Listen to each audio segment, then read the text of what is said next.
the guy kept me on to stay to run it and knew I wanted to start a rock label. So he's like, and you can do your little thing if you want.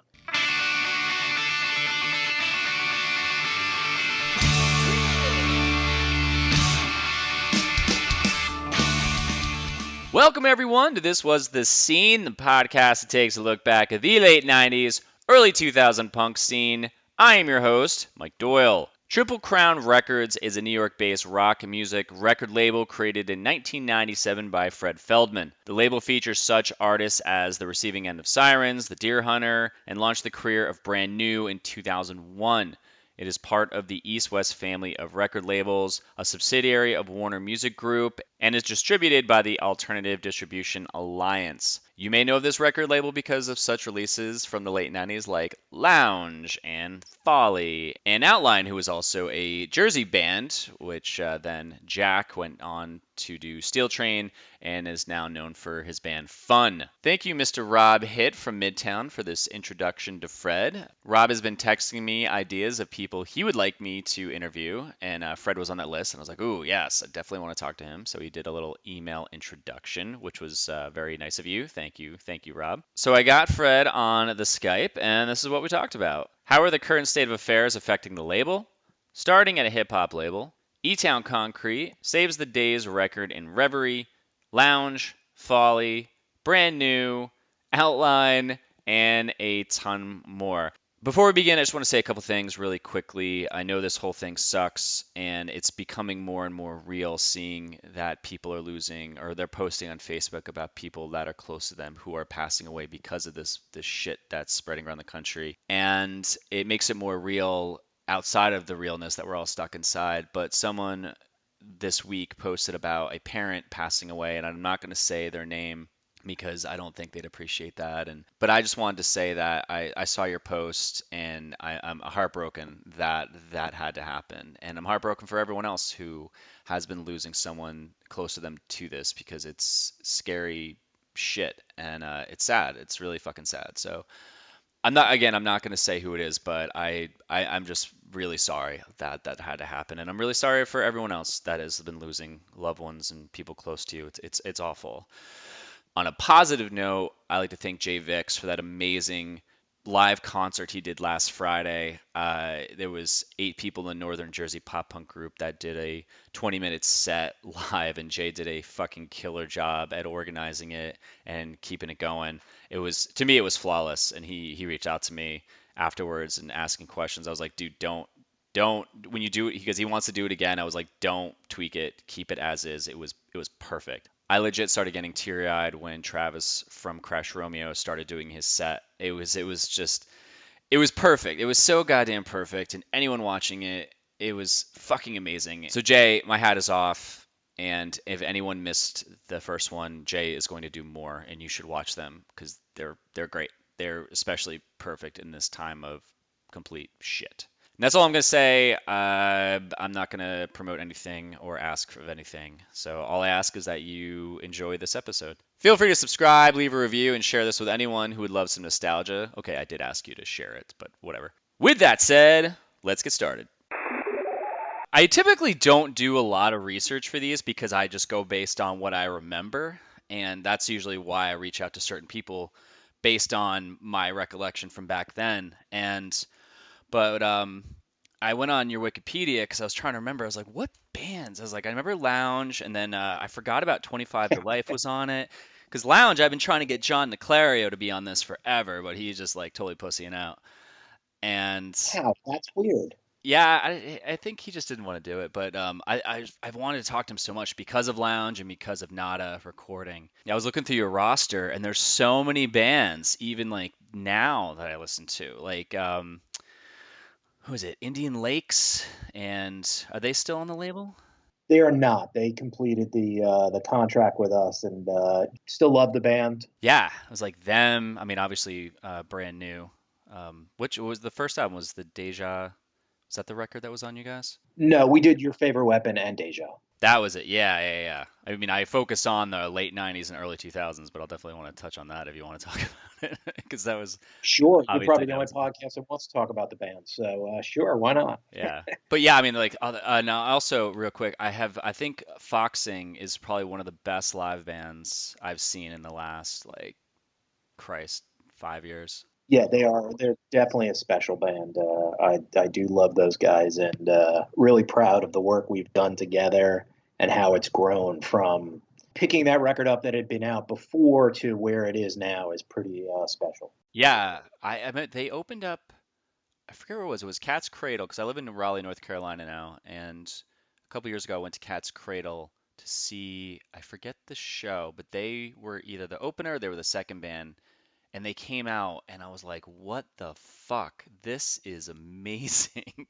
They were so incredible. So people should definitely check that out. Before we dive into it, there's just one thing. So the structure of it is just going back in time, talking about how you got into music, then how that led into the scene, led into the label, and then we'll talk about some stories from there. But how's all this shit right now having an effect on you? And like, and are your bands reaching out to you with like, hey man, like we're kind of confused of what the hell to do right now. Yeah, I mean it's terrible. It's unprecedented, and the first thing we was really the bands who were on tour or just about to go on tour. Wow. That was probably that's what we had to sort of do, really step in and help where we could. And then it's just delayed plans on other things. We actually released we announced a record yesterday and or 2 days ago and debut released the first song. We toyed with pushing it back for this band Covet, an instrumental band out of Northern California. And then I sort of like, everybody's pushing records back, Yeah. but people are still consuming music in whichever way they choose to. So we just made a decision, talked to our distribution partners, and put it up, and the response has been really strong. The unknown factor is we've already pushed their tour back. Is that tour going to happen when we want it to, or is it going to be pushed into the fall or something? We just don't know. And I just talked with management and just said, you know what?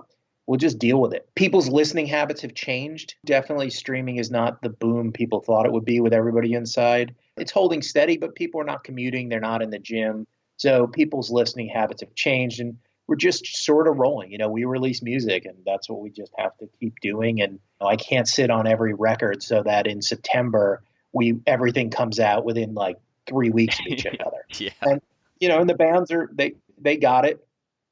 We'll change some things around. For the most part, we're just going to sort of roll up our sleeves and sort of just be aware. I think the hardest thing is sort of being conscious of how you're messaging things in this. You don't want to be tone deaf. That's something I talked to some of the people that work with us about.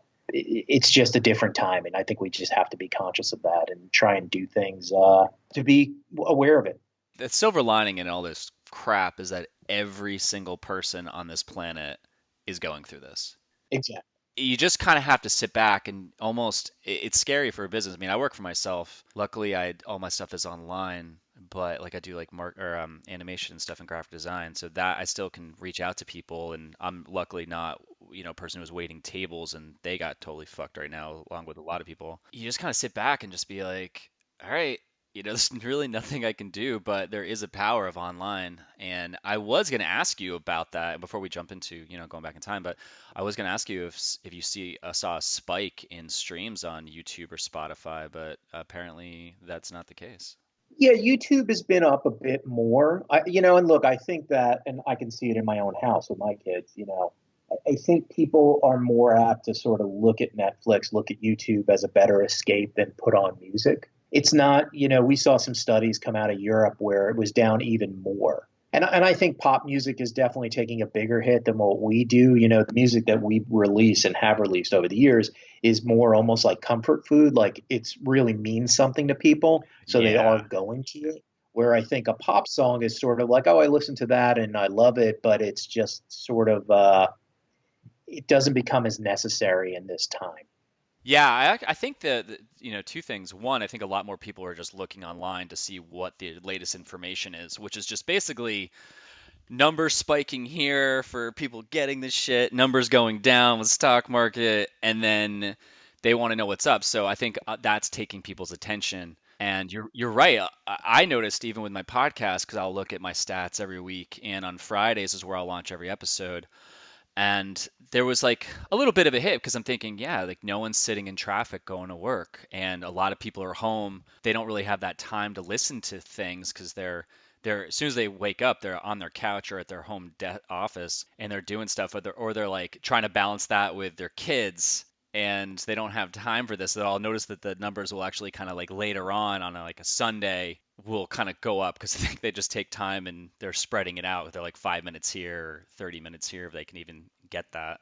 Yeah, it's just people's habits change dramatically. Yeah, totally. So, all right, well, let's give some people something to think about that's not fucking virus and epidemic or pandemic related. I'm hoping this is an escape for people for at least get a nice hour or so to not have to think about this shit. Fred here is the owner of Triple Crown Records, which a lot of you know between late 90s releases and even all the releases that are still happening. And Rob Hitt from the Midtown days and I Surrender Records and a good friend of mine. Rob has the most downloads of any episode I've done, so good job, Rob. He's the most lovable. He is like the nicest dude ever, and his interview is great because I talk about how I was in a band called Lane Meyer, and I've talked Oh to him. yeah, Yeah, and we had such jealousy for Midtown, and I've talked about it so many interviews. So it's funny when I'm talking to Rob, and we became friends after I started the podcast. It was a great episode, and he's just I have nothing but amazing things to say about that dude. Yeah, he introduced us, and so now I have Fred. Thank you for your time, and I want to start this off by going back in time and talking about when you were younger and what song or music video or music related thing triggered your brain to go, oh my God, I'm a fan of music. that's a great. Wow, that goes way back to I know. problem. That just goes way back. I mean, I think this will be funny and shocking. The first band that I was, completely passionate and obsessed with had to be Van Halen. Eddie Van Halen just blew my mind. So that'll probably be a shock for people. But Now I've heard that. Now some people have said that before. That's come up. yeah, and that, everything about that as a kid, from the logo to the guitar playing just floored me. When I got older and realized, like, it was arena rock and every show was the same every night, it was like, oh, wow, okay. But that definitely was just such an important band in my development. And I remember being so sad when I went to the reunion show with Dave Lee Roth, going, I love this. Oh, so yeah, there you go. What did you like about it? As a young kid, just everything was just over the top and amazing. From the imaging to just the riffs and the songs were just great. As you get older, you realize that there was no depth to the lyrics. It was pure escapism. It was entertainment. That's exactly what music was at that time, was just escape. What do you typically find from when you were a kid until, I mean, it's kind of, I'm trying to position this right. Is there a certain is there a certain thing in music that you look for, like specifically when you hear a song?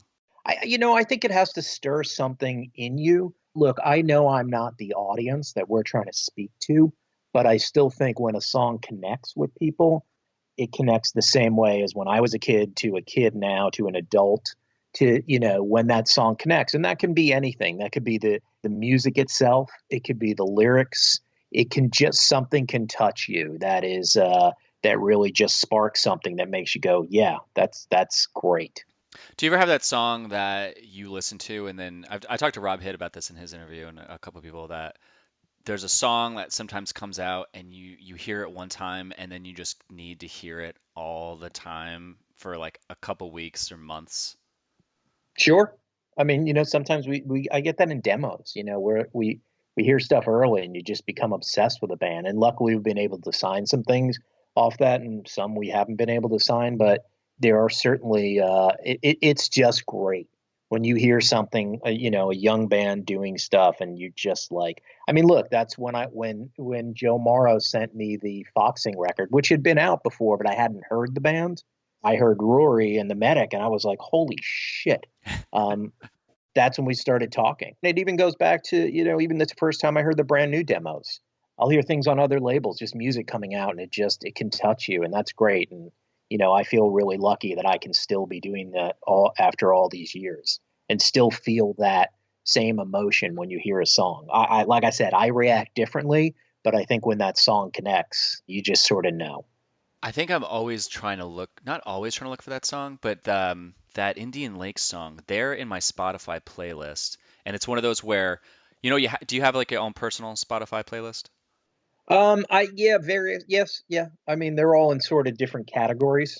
If I want mellow or, gym stuff, you try it. It's overwhelming at times with Spotify. I just make like a stew. I have mine is like looks like I have like fucking I don't know like ADD. It's all over the place. Their song, God damn it, I can't. It's in it right now. So they're like one of those bands. Like I have like my Spotify playlist. Like I'll put things in and I'll delete them. And I think like how Spotify can go back and say this was your best of 2016 and 17. Yes. They always come in and there's a part where I'll just like play it over and over and I'll like delete it, but I'll bring it back in.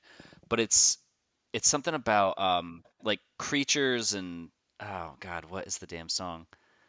Oh, I'm the worst when it comes to that. Okay, well, but I mean they're one of those songs that it had that effect on me where I loved the melody and his voice, and I had to hear that over and over again because I think I first heard it because it was like a Cirque du Survive. It was like related band to them or something because I think his voice is high. Yeah, I just want to just tell you about that because I like that band. So like growing up now, when did you actually get involved personally in like the punk scene before you started the label? Um, not. No, I'm sort of before that even, because what I did, my first passion for music was definitely like metal, Nice. more of like European metal that was the underground stuff here. You go back to Metallica, Slayer, things like that. I was the guy who was taking pictures. So I took pictures for all these sort of fanzines that are around at the time, which led me to, in high school, I had a good friend who played in a bunch of New York hardcore bands, Which band? Heart Attack and Misguided. I'm going back to like the first wave of New York hardcore. Yeah. Great. So that sort of transitioned me into taking pictures for all those things. I still remember the first hardcore show I went to, and I was sort of like this eye-opening moment of holy, what's going on here? That was my involvement as coming from a fan perspective to hanging out with bands and taking pictures and taking promo photos and working on a couple of different zines. That was really it.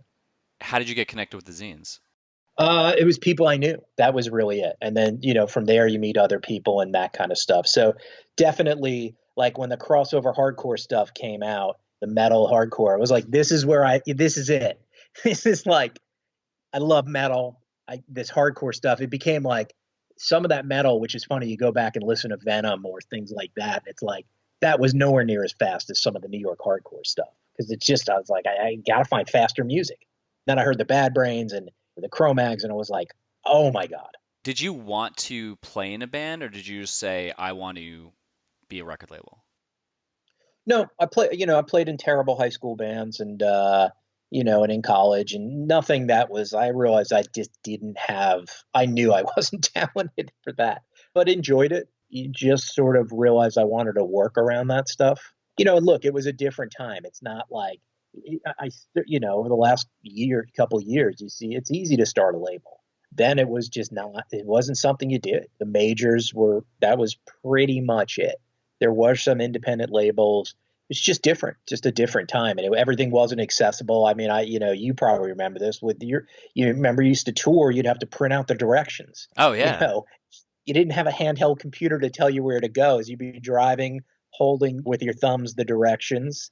It was just a different time, which is a hard concept for a lot of people to understand. Oh, I think I talked about this before in a recent interview, and right as you were getting ready to leave, you'd pull up to a gas station, you'd fill up with gas, you go get some shitty food, and you picked up the latest U.S. map, whatever that was, and then you brought that in the van. And by the end, it was so destroyed between just keeping a certain section open so it's like breaking the spine, or there's just some shit got spilled over it so the pages are all like fucked up.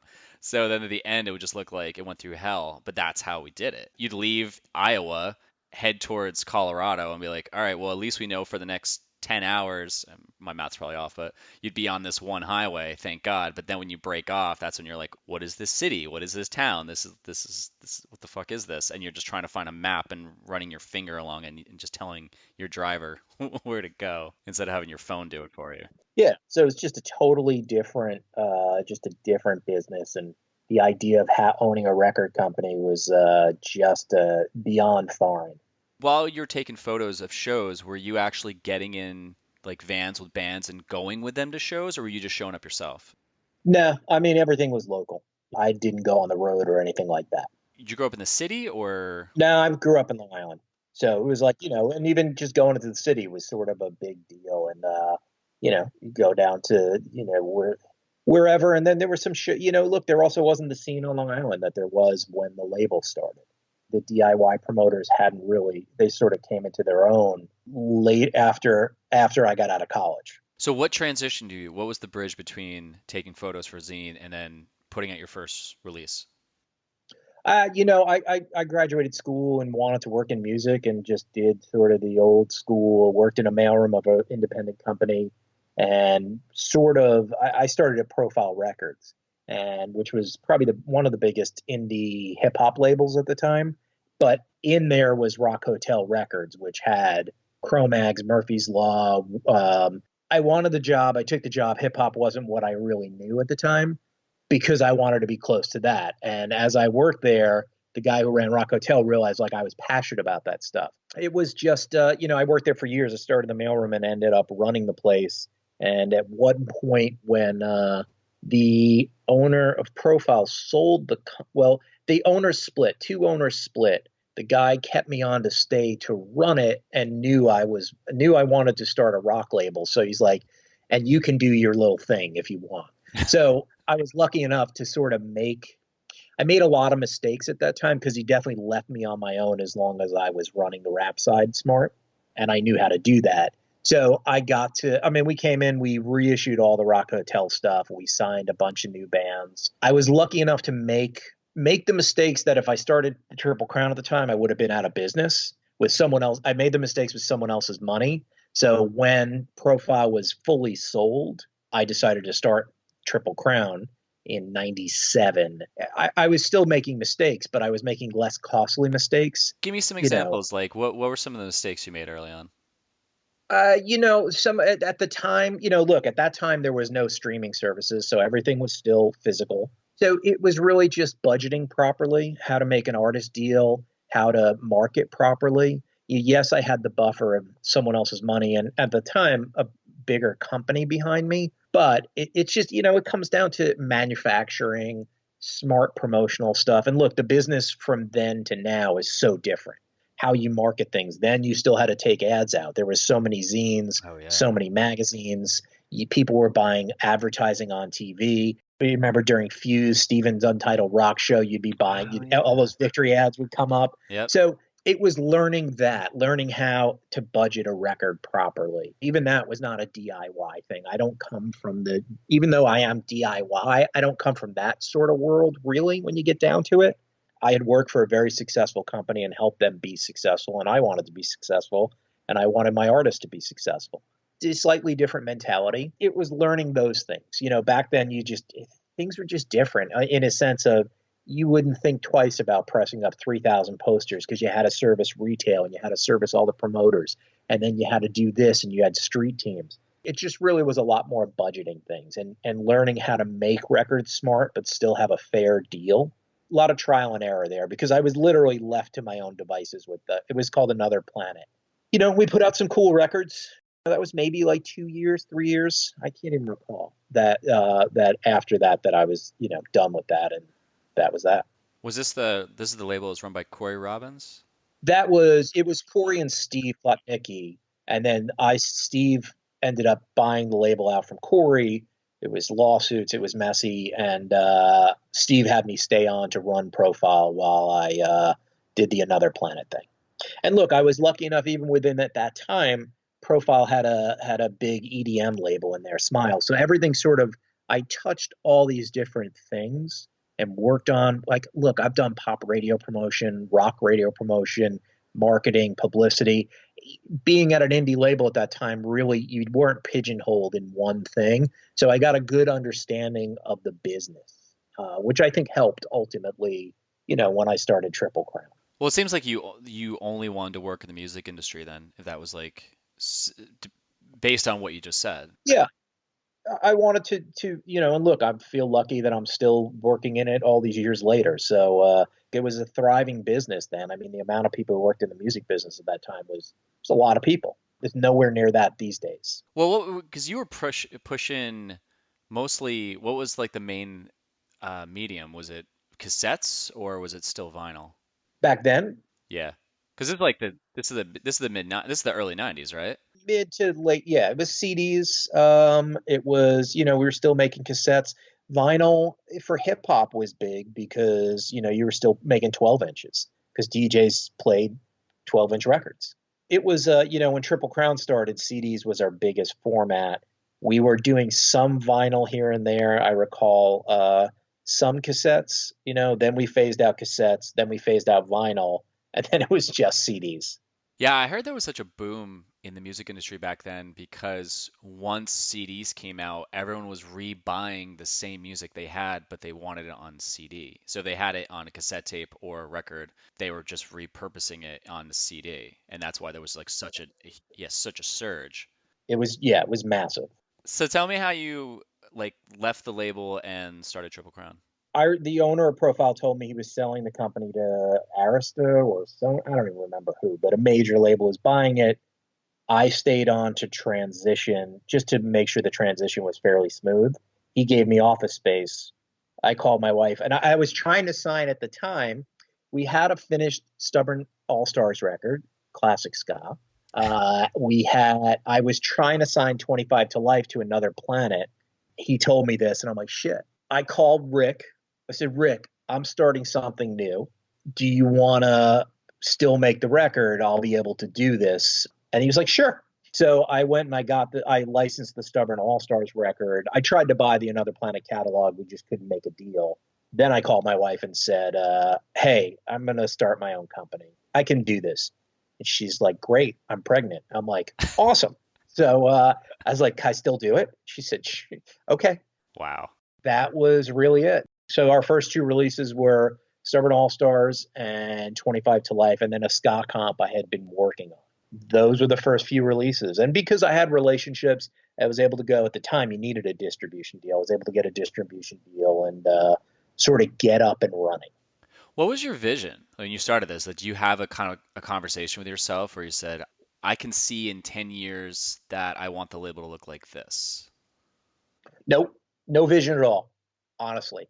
It's so great now that I listen to these podcasts like Startup and all these things, and Yeah. most people have their vision and they have an exit strategy. And I'm like, I just wanted to put out music, music that I liked and music that I thought, people would like. In this day and age, you can't do that. You need a plan. I didn't even have a business plan. I went to Caroline Distribution and basically said, hey, I have these records. And look, this is the benefit of, at that time, I had experience, I had relationships. I was able to sort of still be completely independent, didn't take financing from another label, just got a small advance and put that into the records and worked. And ska was huge. So the Stubborn All Stars were coming off, being Rancid's horn section. And 25 to Life had never had like a good recording. I mean, I still think that EP stands up amazingly well for a New York hardcore record. Which one was that? Which EP was that? Strength Through Unity, but the original one, not. It was really like, let's just get this off and running. And I didn't even know. I remember talking to my accountant and going, he said to me, he's like, look, you just have to know you're putting your own money into this. Most businesses fail within the first 8 months, 8 to 12 months. I was like, okay, youth and ignorance are wonderful at that time. Hell yeah. I think just having a feeling, I think that's as good as having a vision than clearly seeing where you need to be in 10 years. Because I think, like, for me personally, with the stuff that I do, I kind of just create shit and put it out there because I don't ever want to work for anybody, and that's my vision. There's no, like, I'm not like all these, I can't like think of any companies right now, like Apple or Google, like, these giants where they have like, we need to know the projections and all this bullshit. I'm not like here to solve world peace. I'm not here doing this one specific thing. I just know that like I don't ever want to fucking work for anybody, and that's like that keeps me going. And it sounds like, did you have the same thing where you're going, I don't want to work for somebody, I want to be my own boss? More that I had made someone a lot of money over the years running a successful indie. Now, I didn't start that company and I wasn't there at its heyday, but I certainly was able to manage it and keep it profitable and keep it going, that he was able to sell it and do extremely well. That I'm like, hey, if I could do this for someone else, I can do this for myself and I don't have to answer to anybody. That was really it. That's what sort of was the spark. Had a couple of records. And the biggest challenge, and it's always been, is getting, especially when you needed distribution more, was getting people's attention, because there was a lot of well-financed indie labels at the time that would come and go, like really well-financed, that all of a sudden would have staffs of 15 people, sign big deals, go in to the distribution partners and really get their attention. When we had these, I've always said we do the uncool records, the records that, whether at the time the press would ignore, radio ignores, but kids cared about. I remember when we did the deal with E-Town Concrete and going to Carolina, and I'm like, I knew in Jersey, I was like, you don't understand this band. This thing is going to be massive. And it's sort of getting a very sort of apathetic response. And then I think when we set up an in-store at Vintage Vinyl and they ordered something like 500 CDs, that's when Caroline was like, what? I'm like, this is what I'm telling you. Those were the weird challenges, just sort of getting people to take you seriously. What was your criteria when you were signing a band? Like, what did you have to, how did you have to sell yourself to bring someone on? Well, I think we were lucky enough that those first two records did fairly well, because I think it is challenging to sort of establish your brand. I think that we had two records that were successful within their genres.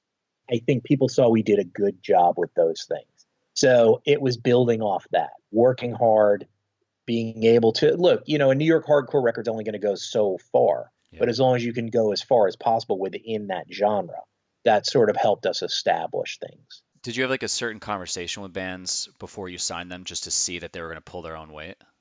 Always, even to this day, the conversation is twofold. It's one, it's sort of seeing if this is what they want. Because look, even in the world that we inhibit, you still have to get out and tour. We're not the EDM SoundCloud rappers who can really build up something big before they even play a show. Ours is more like you're in the trenches, you got to tour, you got to build it one fan at a time. So you just want to make sure someone has that. Look, I've been right a lot, and sometimes you think someone has it and they don't, because it's not an easy lifestyle. Yeah. It's definitely not for everybody. It's that, and then the other thing is sort of like, can you connect with this person? Because as the owner, everything goes through me. So I want to be able to have a relationship on some level with the artist, that you can talk to me. Everything's not going through your manager. There's going to be things that are hard or you don't agree on, and you just want to make sure that this is a person who you can be able to talk to. How often did you like communicate? Because in the beginning of the label, if you have two bands, that's a lot easier to manage than now. I mean, I Mm-hmm. don't know how many bands you have now, but that's got to get a little bit more crazy even if you start getting to 5 and 10 and then like more than that. So like, how did you manage your communication? Like, how often did you communicate when you started off with your bands, and like, how did you do it? I mean, at that time, it was either seeing them in person or phone. That was it. We strive to be always keep the roster manageable and keep the releases spread out, because we act bigger than we are, but I also know that we can't carry a roster of like 25 artists, unless either we just grow dramatically, but I've always just tried to keep it manageable. So when you put out 25 to Life to like the start, give me like kind of like how you did that back then. Like, how did you find the artwork? How did you like come up with, how did you get like figure out the marketing? How did you figure out like all the technical stuff? I'm really fascinated by all the stuff that goes into it. It might sound boring to some people, but I'm like, oh, this is so cool because back then is so different from now because now it's all done digitally, but Yeah. then it was picking up a phone and like I don't even know what programs people were designing in back then. So like, how did you, because I'm a designer, so I mean, I can open up Photoshop right now and have a CD cover done within like a couple hours if I wanted to, just by slapping some shit together. So what was that process like for you back then? Oh well, look, we had in the cases of both of those records, we had artists who had their vision. I mean, my job with Rick was like, we can make a better sounding release than you've ever made. Him and Fred at the time, the guitar player, were open to the discussion. We got him in with a producer. They made a record that was like very 25 to life, but it sort of sounded a little bit better. And then Rick, obviously, 25 to life had a certain style. He just came with the finished. He came with the art images. At that time, you'd have to get it laid out and then get films made. And then the films were what you saw your proofs, and then they would send out for manufacturing. That and Stubborn All Stars, same thing. That was I think that was a photo cover. So actually, I think the Stubborn All Stars record was like basically done for Another Planet. So when I licensed it, I had the finished artwork too. But look, that's no different than now. I like to work with artists who have a complete vision, whether it's they do their own art or they have an art person they trust who sort of understands the visuals that the band should have. Sometimes we're literally just getting a designer to put all the elements together. What was like your process for signing a band back then? Because I know I talked to Mike Park and he was just a handshake and like hey, we'll put this out. And I know that like Fat Mike, I think his is like Fat Records is usually one record deal and then you decide to do another one, I think. Yeah. I think we did deals because look, I had worked in the business already for years. So, and I saw sort of like, hey, it's the music business. And like I said, even though we did it, we were DIY in ethic. We still ran a business. I took that business side seriously, and I wanted to protect my label, but also protect the artists. So we were always striving to, we weren't sending like 40-page agreements, but we sort of would have paper with the artists to get up and running. Some of those were one-offs. Once we had our sort of footing behind us, we started doing like, look, even to this day, I feel like we're investing in an artist. So I need to have, maybe it's not that record. Maybe it's the second record. We're not looking to tie people up long term, but we are looking to invest and have something grow. We're in the artist development game ultimately. We were sort of fumbling through what made sense. I came from a company that was signing literally 6 record deals, that was the norm back then. Was that insane though? Like, didn't you see that? Do you really think you're gonna milk that many fucking albums out of these guys? Yeah, but people were doing it. It was a different time. Like my time with Profile, I worked with some artists who put out 4 or 5 records. Damn. And there was diminishing returns because Yeah. some of them were just putting it out to get their advance. Yeah, in hindsight, it was definitely kooky. Until recently, the majors are still trying to get 4 or 5 record deals. I think they're getting more nimble. You are, in theory, like I said, we're usually working with artists in the beginning of their career, so I'm looking to invest. So at some point we want to see a return. I have no issue if we're losing money on the first record or second record. Some of it was trial and error. There was a lot of trial and error and just finding the lawyer who was right for us, who understood like, hey, yeah, the way you think is not how I think. So we're going to meet somewhere in the middle. And I looked at every deal as what worked for this artist. I mean, did you morph the deal a little bit depending on how long the band had been around and how big they were at that moment in time? 100%. I mean, the E-Town Concrete record was a one-off because I knew that something was happening with that band, and I knew if they could get a bigger spotlight on themselves, that shit could blow up. And look, it blew up for us, and it was perfect, And Anthony was a smart guy; he made a smart deal. It was an amazing band because in Jersey they could do like 3,000 tickets when we were dealing with them, and then they put the work in around the country. Typically, I think that a band's best work is between the first or like around, honestly, I guess like the third album. Because I always see these bands, they'll put out this great album and then they get signed to this major, and then that's the one where it like flops because the one previous to that or two prior to that are like great. I think there's certain bands like by the time they get to the fourth, fifth, or sixth album, they just starts just losing steam. So I think as a label, did you ever have that on your radar when you're talking to them and going, okay, well, what number release are you guys on? Okay, well, that was last one was good. That was great. The one before that was good, or the one before that was great, and this album's good. Do you ever go like, I don't really know this next one's gonna be the one that's gonna keep you guys going?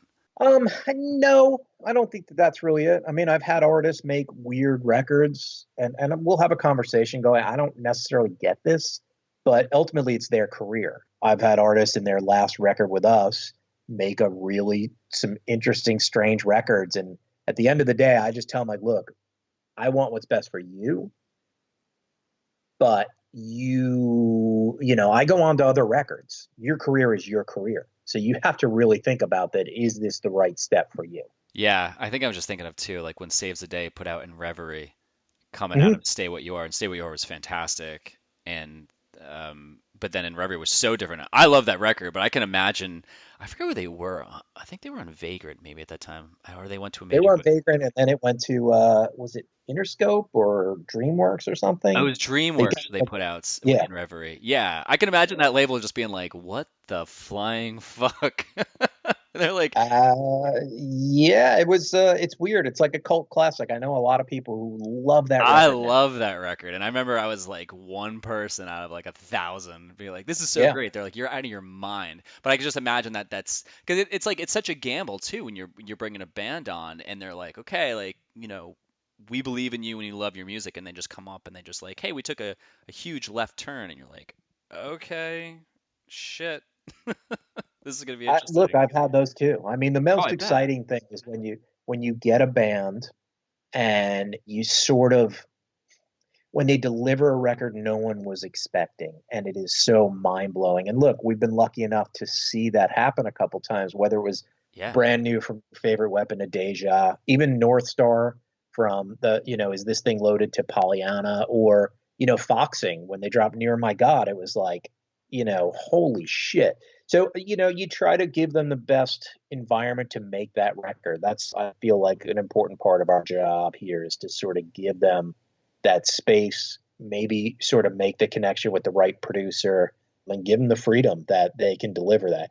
And look, that conversation, it's an easy conversation to have. It's harder to execute. And I feel like we've had it a bunch of times. And look, it's exciting when even when someone is not on Triple Crown, you hear that record and you just go, shit, Yeah. wow, that's so good. Yeah. Because there's no pressure on your first record. No, there's no expectations. After you have some base and some fans, pressure starts. Well, it's like the common saying is you have your whole life to write your first record, and you have like a year or two to write your second. Exactly. It and it could either work for you or against you. Like against you because you're right, there's that pressure, and you're trying new things out. Like I remember, we were friends with Emmanuel. They were on Vagrant, Okay. so they were Emmanuel Nice when we started. So we'd be playing in Ohio, and these kids were like these little 16, 14, 16-year-old kids, and they had this huge crowd in Louisville, Kentucky. It wasn't Ohio, it was Kentucky, and we were like, this is amazing. We never really paid attention to their music, so we're like, oh, little kids playing. But then they put out their first record on Vagrant, and I remember I was like, oh, that's awesome, you guys got a Vagrant. And then I heard the record, I was like, holy fuck, like this is great.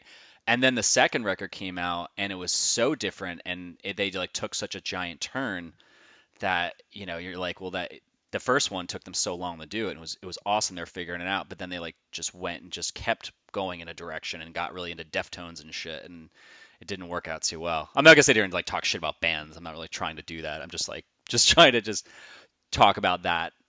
That's what just happens No, with some I remember bands. the Emmanuel madness that happened like out of nowhere. It was crazy. It was because it was. I mean, they were great, and they were also really good musicians, and they were Mhm. they were cool dudes too. So when the label started growing in the first couple of years, like what was your surrounding like? Were you just in a small office? Were you guys cramming in a bunch of like employees? Like what did that look like? Part of the process with Profile being sold was I got some free office space. I was able to do that for a while. Then we took office space, and then I think we came back because he had space, and he's like, "Do you want to come back here?" So it was really just sort of jumping to wherever, just making it work, basically. So what did you need? Just like a desk and a phone and a calendar? That's pretty much Yeah, it. desk and a phone. Had one other person with me at the time, and then oh yeah, I remember because this is 2001. I got a call from a friend of mine, and Fat Beats was a big indie hip hop distribution company in Brooklyn. And he's like, "Hey, we're starting a label. Do you want to come in and run it? And you can have some free office space." And I'm like, and I knew how to set up labels at that point. I just knew what to do.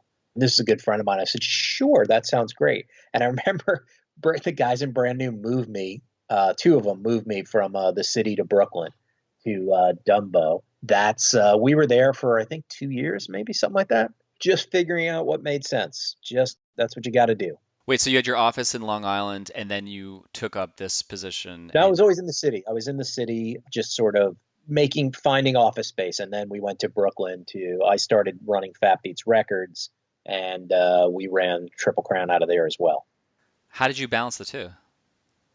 I A lot of coffee and Yeah, and look, they weren't putting out, they were clear they were not putting out a crazy amount of records. They were a distributor, so they were sort of early on stuff. One of our first records was Atmosphere, God Loves Ugly. oh wow. And, we looked like geniuses because we were like, found this record that went on to sell like 100,000. So we put out a lot of interesting records at the time, but not, again, it was lucky enough that it was like they might have been doing 5 releases a year. It was manageable. So how did you meet Lounge? Honestly, I have no idea. I have no recollection. I think you know what? Now I do remember. I heard the demo, and a buddy of mine, we drove up to Kingston, New York to see them play at some like YMCA or something, and just sort of really loved it. And we made a deal. How many records did you put out? Just the one? Yes, we were literally, they were on the cut. I remember they were on tour. They had been touring, and I remember, and it was a tough tour because it was just the agent at the time was sort of new. We couldn't get them a booking agent, a lot of DIY shows. And I remember they were doing well in the Northeast, playing all the right shows, getting things together. The EP was starting to connect. I remember John calling from the road in San Francisco and go, "I'm not doing this anymore," and flew home, left the band. And that was it. I didn't know that's how they broke up. I think they tracked a second record. And yeah, great band though. Love that EP. We did, I think, our it was like second or third tour we went on, and we met up with them and did a bunch of shows with like toured with them, and that's how we became friends with them. Yeah, when they called it, they had already done a lot of touring. But that time touring was like heartbreaking. The promoters, the DIY stuff was like you'd show up, no one would be there, and it was just. I mean, not that it's any different now, but it was. I think they just got burnt. They just were totally burnt. And John was.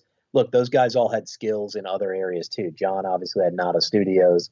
Roy went on to become a pilot, but there's a couple songs that AP are just so good. They hold up, so well as far as a young pop punk band. Yeah, what was the cover? Land Down Under? They did that cover? A Men They at Work did, cover? yeah. Yeah, that's a I just great remember cover. Danbury, Connecticut. What a great pop punk song. Like I said, I've been trying to get John on here and he just like won't do it, but I think he's Uh, also busy as hell. Like he hasn't stopped recording, and he's done well for himself. I'm always happy when they end up finding their sort of path after, because this is not easy. You want to be a musician, but it's not an easy life. So I'm always very happy to help when they sort of find their path outside of that. yeah, I mean, didn't you throw a lot of business to him for your bands? I know, because I mean, Deja didn't, or no, which brand new They record? did some of your favorite weapon there. Yeah, over That the was years it. we've done a lot of things, and John stepped in to help me out with things here and there with whether it's a mix or an edit or over the years you find your people. So I interviewed John from Folly. How are you doing on time, by the way? I don't want to like. I'm fine. Okay. The emails get answered whether it's now or it's going to be at 10 o'clock tonight. Yeah. The work goes on, but there's everyone sort of. It's just weird. That's all. Yeah, just a side note. It's just funny to me because everyone's like, "I'm so bored." I'm like, "How the fuck are you so bored?" I'm, I get up and I have to do so much shit to stay afloat. And people are like, "Oh, I'm watching this and this during the day." I'm like, that must be nice having a salary, man, because I just don't understand. We're just working. Yeah, it's like Yeah. I feel like bored. Yeah, fuck you. You're bored. Oh, so talk about Folly for a second. Do you remember like how you heard about them, and then how you just decided to sign them? I think, again, I can't recall the details other than when I was hearing about this band and hearing it was a ska metal thing.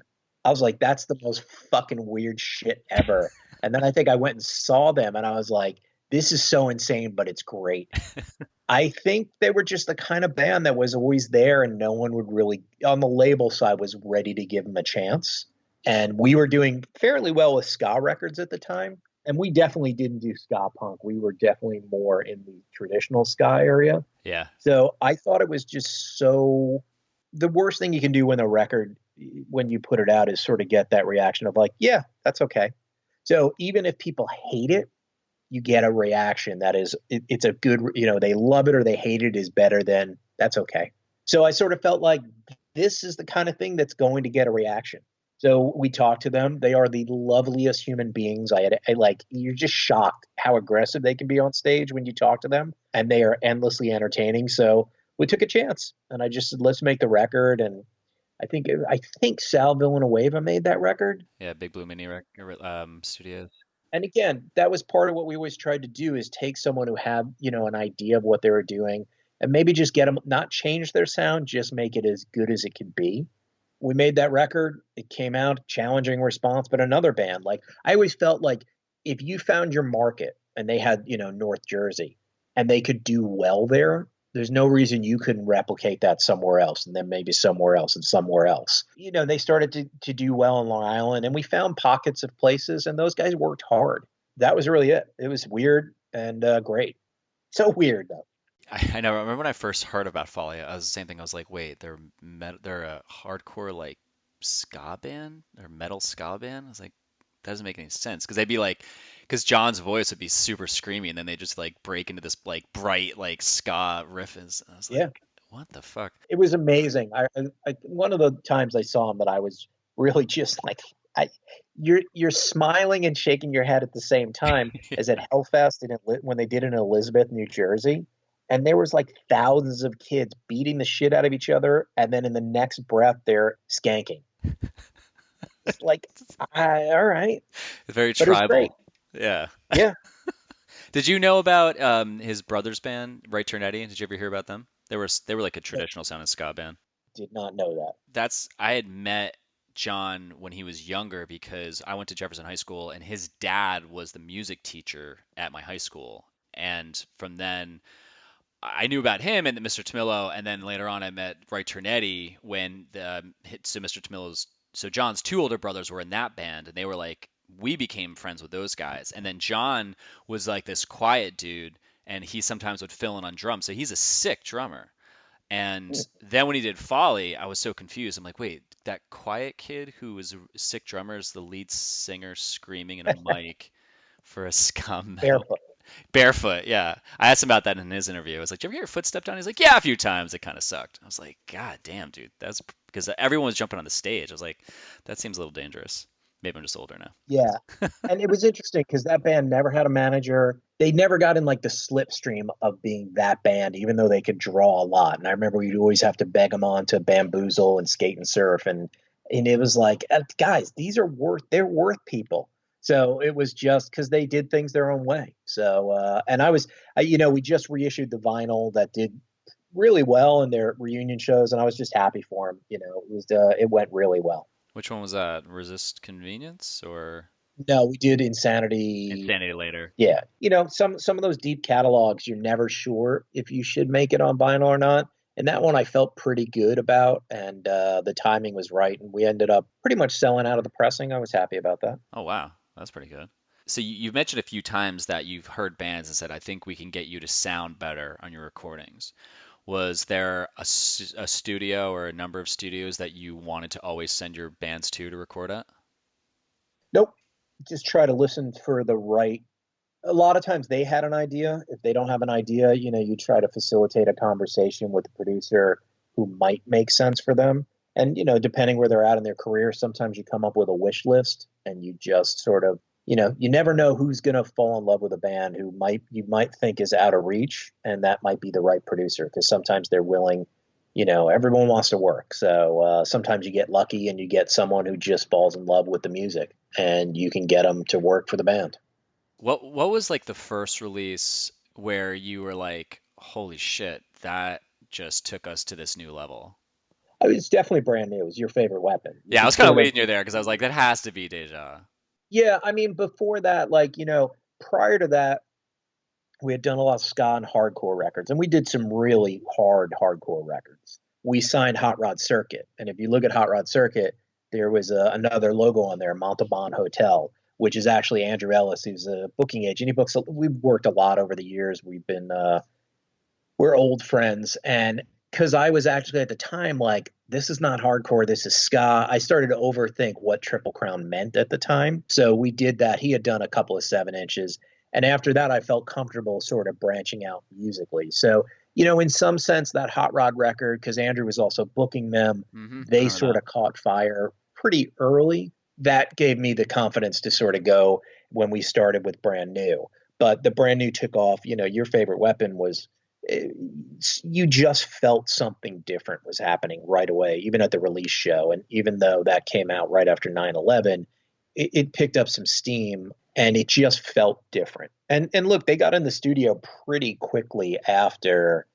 They didn't spend 2 years on the road and then another 6 months writing. Deja came out fairly quickly after. Even at that time, we had majors calling us about selling the contract. Everyone was trying to buy the contract. Was this before Deja? Yeah, this is during Your Favorite Weapon. Wow. Because it's such a shift between, I think, between those two records. Oh, 100%. And you really sort of saw what kind of songwriter Jesse was. Yeah. And it just was really like, it was a wow moment. Well, the thing is, when I started this podcast, I named it "This Was the Scene" because I focused on the late '90s. That was the time that I got involved in it, and I loved it. And then once like the early 2000s started, I just like had my hands up, like, no, what the fuck is happening here? So a lot of bands that came out then, I thought it was a fucking fashion show, and I just didn't. I thought people were making music just because they knew they were riding that wave to make money, and it really bothered me. So when bands came out, I remember when AP Magazine almost turned into like fucking Tiger Beat at some point, Yep. and it really got annoying. But as it transitioned, like some bands would get in the cover, like Brand New would be in the cover, and Take It Back Sunday. So for me, those bands fell in that category, and I didn't give them the time of day until people were like, "No, you have to listen to this." And these are people who would appreciate the same style of music that I did. And when I heard like the first Take It Back Sunday record, I was like, "This is fucking amazing." And then when I heard Deja, I was like, I can't, I was like, this is incredible. And I was like, I can't categorize what the fuck this is because it was, I think like the first song I fell in love was like Me versus Madonna versus Elvis. Hmm. And then I listened to the rest of the record, and it was almost like I was dissecting it to try to figure out what the hell they were doing. I was like, this is really catchy and it's technical and it's amazing at the same time. I was like, okay, maybe I should give some of these bands a chance and definitely open up my eyes to that. And then when they put out Devil and God, that wasn't on you guys, right? They went to a different label Yeah, for they that. were. They actually they signed to Warner Brothers?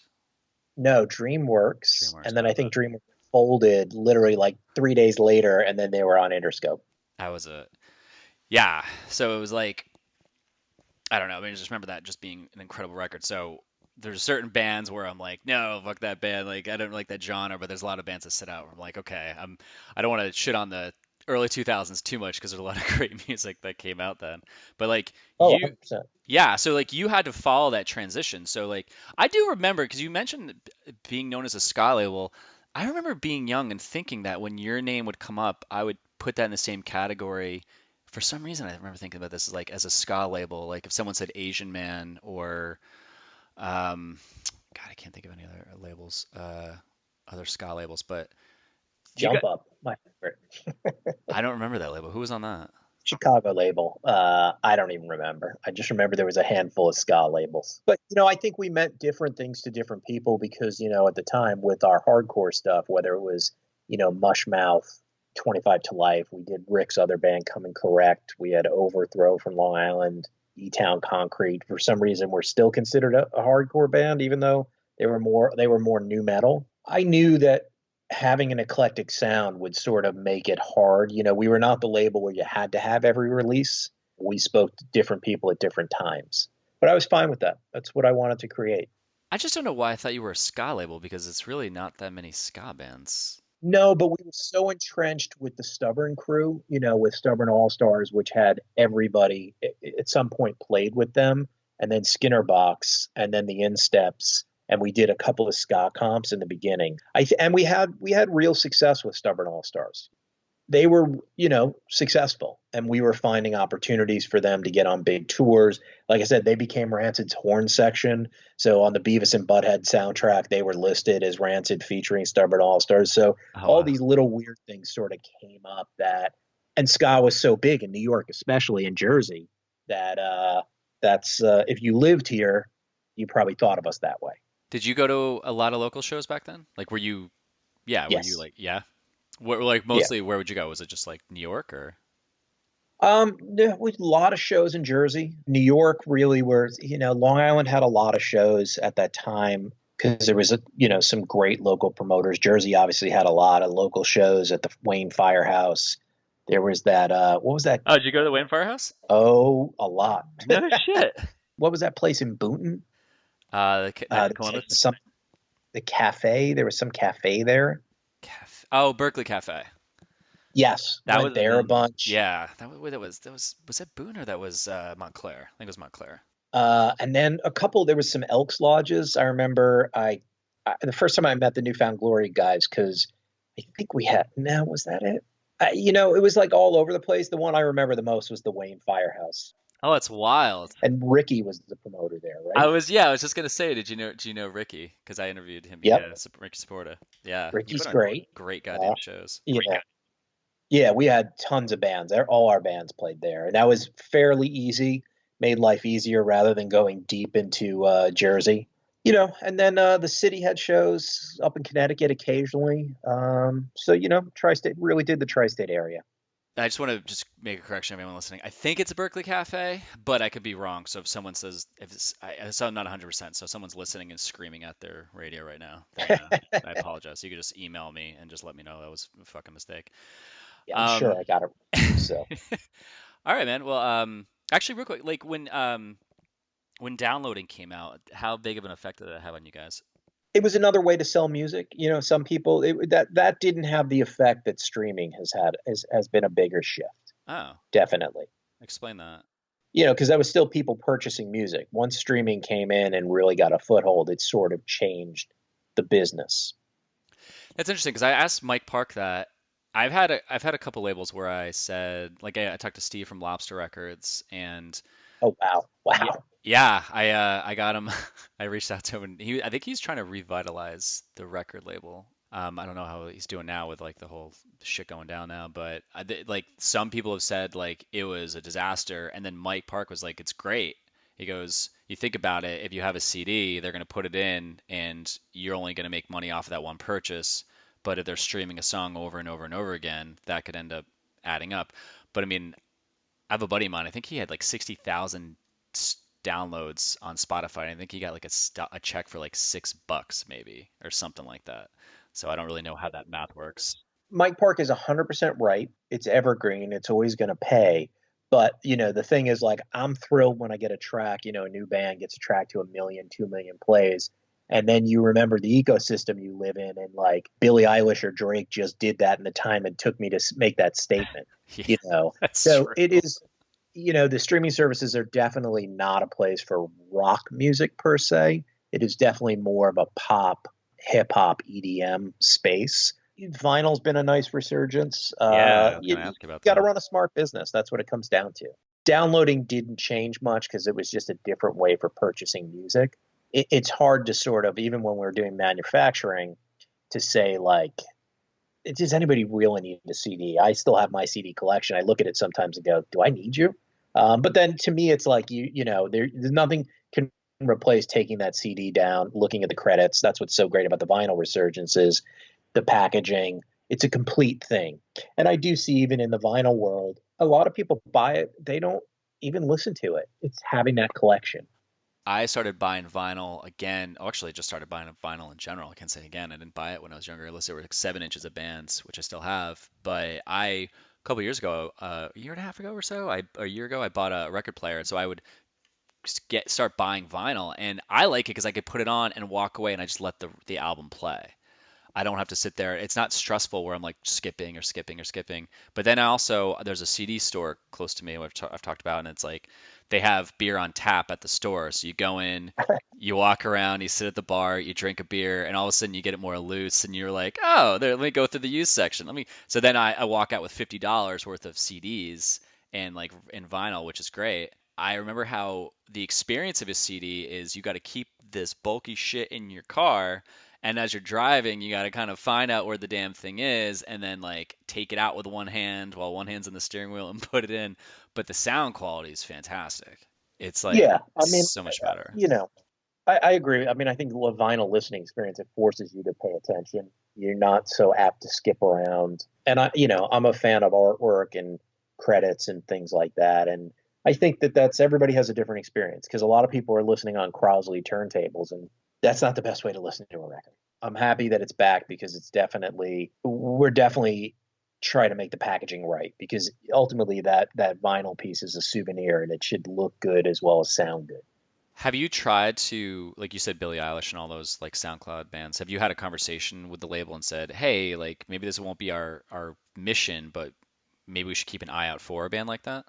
I think if I heard something that I loved, we've signed things over the years that I don't necessarily like, but we understand the lane it should go to. I don't have to love everything. I just want to like it or like them as people. Hmm. But that's definitely a little bit of I think if we heard something that was like, yeah, I get it. I listen to a lot of it and I just go, all right, I don't get it, but I don't get everything, so it's okay. But you never know. I'd never say never. Yeah. We take chances on things that are a little left of center for us all the time. Well, before I ask you the final two questions, do you have any like interesting stories that like kind of triggered when you're talking, or like just be like, oh, this is a great story from back then, or I don't know. No, I think if we were talking about the scene, are you going to ask me about Outline? Yeah, did you wait? Outline was on Triple Crown? Yeah. Oh wow, yeah they were. That's my proud moment of Jack Antonoff. I still, when I see him, I'm like, dude, we should reissue the record. And he just laughed. I was like, we could slap a giant sticker on the front. And, but I just, look, that was, Before he was fun. that was before even Steel Train. I went back and listened to that record, like after Fun had broken. And I'm like, yeah, there's no real Jack is there, but this is not Jack's record. Jack was a band member completely. Oh, The 100%. highlight is Yeah. is Gabe singing on the record. And I mean, look, Jack's work ethic was amazing. That band worked super hard, and they were all like 15 at the time, 15, 16. Oh, Outline? Yeah. Oh yeah. I mean, I talked to Ben from Armor for Sleep, who was in Random Task, and so Oh shit. yeah, Random Task and Outline, they were like the little kid band when we were playing. So we were like 18 when we joined the scene, and then Random Task would be the young kid band, and we'd be supporting them because we're like, awesome, these kids are rocking out, and like Evan was in Random Task, and Ben was playing drums, and then Evan went with Jack and did Steel Train, and then Outline was playing then with Eric, who is Gabe's younger brother, Yeah. step brother. I mean, we play shows then, but it's like it was one of those bands where sure, like we'd show up and play shows, but sometimes we were friends with a lot of bands, but sometimes we wouldn't like always watch those bands. Or at back then there weren't like songs where we're like, okay, cool, this is great. There was never like a song where I was like, this band's amazing. I was like, I'm friends with you guys, but I'm really not totally into your music. Yeah, it was definitely a band. Yeah, Ricky's the one that turned me on to, and the best song on the record is the one that Gabe sings on. But they were fun. I remember we got Brand New to play their record release party because Brand New just loved those. They thought they were fun. No Uh, shit. yeah, somewhere in Jersey. I have no recollection where, but that was a great record. We definitely signed some bands out of Jersey that didn't work. Like, and I to this day, even though the record doesn't sound that great, that first Outsmarting Simon record, just amazing. I don't think I ever remember them.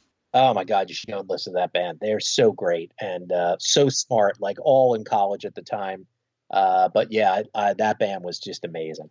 This is the Silent, Sober, and Sound. They have a purple album cover. Yes, that's the one that they had released themselves. We basically reissued that, and then they made one more. But that record, sonically, it's they have made it themselves for nothing. But the songs on there are so amazing. Well, I've never listened to them, but where it's also fans also like, which gives you a little comparison. So Penfolds, anyone from Jersey, that's a good comparison. Gloria record, that's like Chris from Mineral, that was his second band after Mineral, and then Branston. Branston, did you ever listen to them? Yep. They had like one really good song. It was like the Escapist. That was a great song. And I remember I got their record and I was like, I don't really like the rest of this.